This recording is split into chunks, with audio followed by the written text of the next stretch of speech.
प्रधानमंत्री नरेंद्र मोदी इन दिनों south Africa में हैं। वहां उन्होंने कहा कि भारत बहुत जल्द 5 लाख करोड़ डॉलर की अर्थव्यवस्था वाला देश बन जाएगा।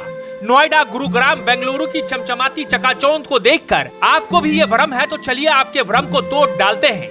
अफ्रीका के जोहान्सबर्ग से हजारों किलोमीटर दूर ये तस्वीर भारत के उड़ीसा की है। हाँ, उसी 5 लाख करोड़ डॉलर वाले भारत के उड़ीसा की। श्रवण कुमार की कहानी तो आपने भी पढ़ी ही होगी, नहीं पढ़ी होगी तो सुनी ही होगी, जहाँ एक बेटा अपने माता पिता के लिए क्या कुछ कर जाता है। दरअसल ये तस्वीर बताता है कि हम आज भी उसी जमाने में जी रहे हैं जहाँ श्रवण कुमार को बग्घी की जरूरत पड़ती है। हमारे देश को आजादी मिले हुए इतने वर्ष बीत गए, हमारे देश के प्रधानमंत्री ये दावा करते हैं हमारा देश 5 लाख करोड़ डॉलर की अर्थव्यवस्था वाला देश बनने ही वाला है। उसी देश की तस्वीर है जहाँ गाँव में रहने वाले लोगों के लिए अब तक बग्घी ही एक सहारा है।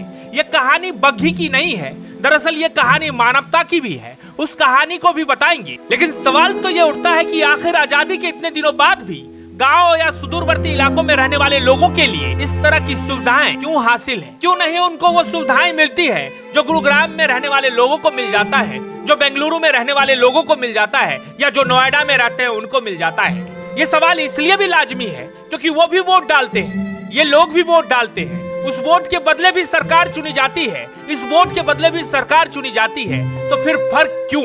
चलिए, सत्ता के शीर्ष पर बैठे नेताओं के आंखों पर काला चश्मा लगा है, लेकिन इस बग्घी वाली कहानी को देखकर सुनकर समझ जाएंगे भारत आज तक इतना मजबूत क्यों है। दरअसल मानवता आज भी यहाँ है जो हजारों साल पहले भी थी। तो बग्घी वाली कहानी को सुनिए। उड़ीसा के मलकानगिरी जिले के खेरापुट ब्लॉक अंतर्गत मुदलीपाड़ा कीचापाड़ा गांव के निवासी बाबू कृष्णा की पत्नी शुक्री कृष्णा को सुबह प्रसव पीड़ा हुई।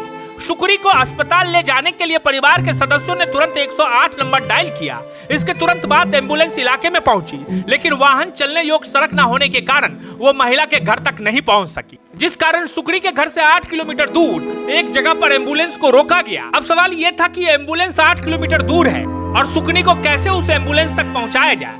तब तारनहार बनकर एम्बुलेंस चालक नरेश सरदार सामने आए। बिना एक पल गवाए नरेश गाड़ी से उतरा और पैदल ही गांव की ओर चल दिया।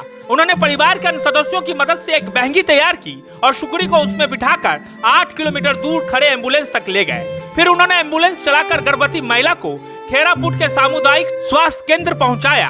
बाद में उसे बेहतर इलाज के लिए मैथिली सरकारी अस्पताल में स्थानांतरित कर दिया गया। अब नरेश के उनके मानवीय व्यवहार के लिए सभी जगह से प्रशंसा मिल रही है, लेकिन सवाल यह उठता है कि नरेश को 8 किलोमीटर पैदल क्यों चलना पड़ा, या शुक्री को 8 किलोमीटर तक बहंगी में सवार होकर क्यों आना पड़ा। तो 5 लाख करोड़ डॉलर वाले इस देश में आज भी ग्रामीण इलाकों में बहंगी ही एक सहारा है।